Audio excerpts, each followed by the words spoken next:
In this video, I'm going to discuss debugging methodology. Brian Kernighan, who you probably know or you've heard of, is a co-creator of Unix, and he also worked on the first C programming book, very famous book, with Dennis Ritchie. Famously said, everyone knows that debugging is twice as hard as writing a program in the first place. So if you're as clever as you can be when you write it, how will you ever debug it? And that's a really important thing to sort of take to heart, that we often spend an awful lot of time being clever developing our code, but the debugging process is extremely difficult. So let's take a look. And I love this quote: if debugging is the process of removing software bugs, then programming must be the process of putting them in. So when we talk about debugging methodology, the very first steps, and there are several of them, I call them acceptance, is accepting that no code is perfect. We have to understand that no matter how perfect we try to be with our code, there's just no such thing as perfect code.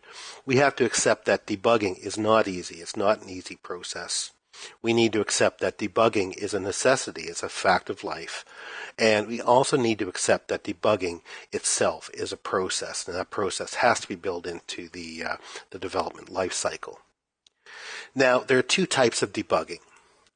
The very first type is proactive. Planning to debug is the best way to avoid step 2, which I'm sure you've already guessed what that is, but it doesn't negate the possibility. No matter how hard you plan to debug, it doesn't mean that you won't debug on the back end. And of course, the other is reactive debugging, where there are no software testers better at detecting bugs than the users. And we all know that we take our software through the ringer to ensure that it's bug-free. But the best software testers are often the users, and that sort of indicates that once that software is out in the wild, that's when the bugs seem to suddenly make themselves known. So we have these two steps, and it's important to understand that both are part of the debugging process.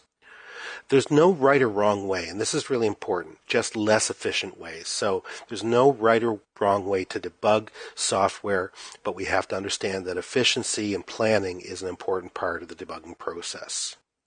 Now, debugging is all about the questions, and here's where the methodology comes in. And I like to sort of characterize this as the who, what, where, when, and why.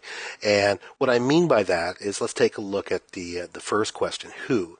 And in this instance, we're talking about the users. And users don't always know how software is meant to be used, and that's important because the way that they use it is going to sort of determine whether or not the bugs are there.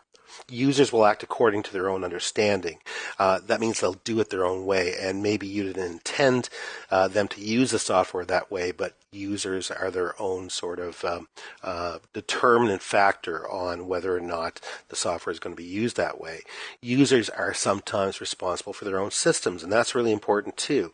Often in large network environments, the network administrators control how the systems are installed, what the software is, what the specs for those systems are. But if users have control of their own systems and can install their own software and do things their own way, that can cause a problem too. And remember, users don't look for bugs, but they sure as heck find them. So that's an important thing. We have to sort of look at the user as being our ultimate software tester. Now, the what portion of this is what happened, what occurred to cause the software bug. And then we have examples such as unexpected results, erratic behavior, poor performance, memory errors, crashes. So we sort of have to look at exactly what the error was in order to begin to determine how to fix it.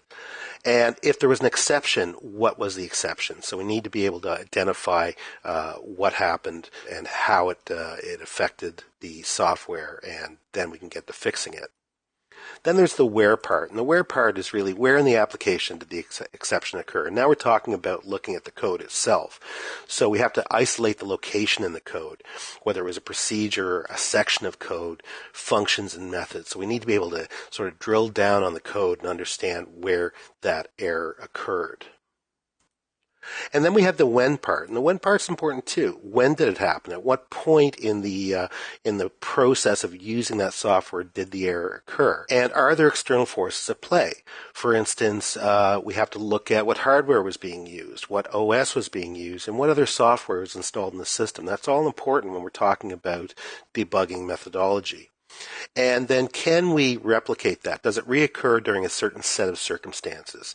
If we can replicate the error repeatedly, then it helps us in our sort of sleuthing process to determine what the error is. And then there's a why portion, and here is the actual part where we get to the nut of the problem. This is where we actually determine what that error is. So there's the why component, and that's the final step in the 5 steps that I use anyways for debugging methodology. But first you have to ask why the code caused an error. So you have to sort of identify that specific code. And once you get there, then the why process really becomes what caused the error in the code.